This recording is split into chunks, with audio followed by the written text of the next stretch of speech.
The social status of all these dances was represented by Mozart in the famous ball scene from the first act of his opera Don Giovanni. The ball begins with a minuet, which is danced on stage only by the noble characters.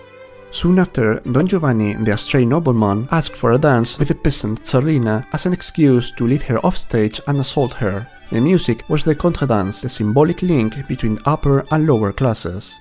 Meanwhile, Leporello, Don Giovanni's servant, distracts Zerlina's boyfriend Masetto, who is already suspicious, by dancing with him a fast spinning dance. You guessed right, the German dance. The genius of the scene is that Mozart manages to make all three dances sound at the same time. The chaotic result masterfully reflects, in my opinion, the increasing state of confusion and helplessness of Zerlina and Masetto right before Don Giovanni's attack.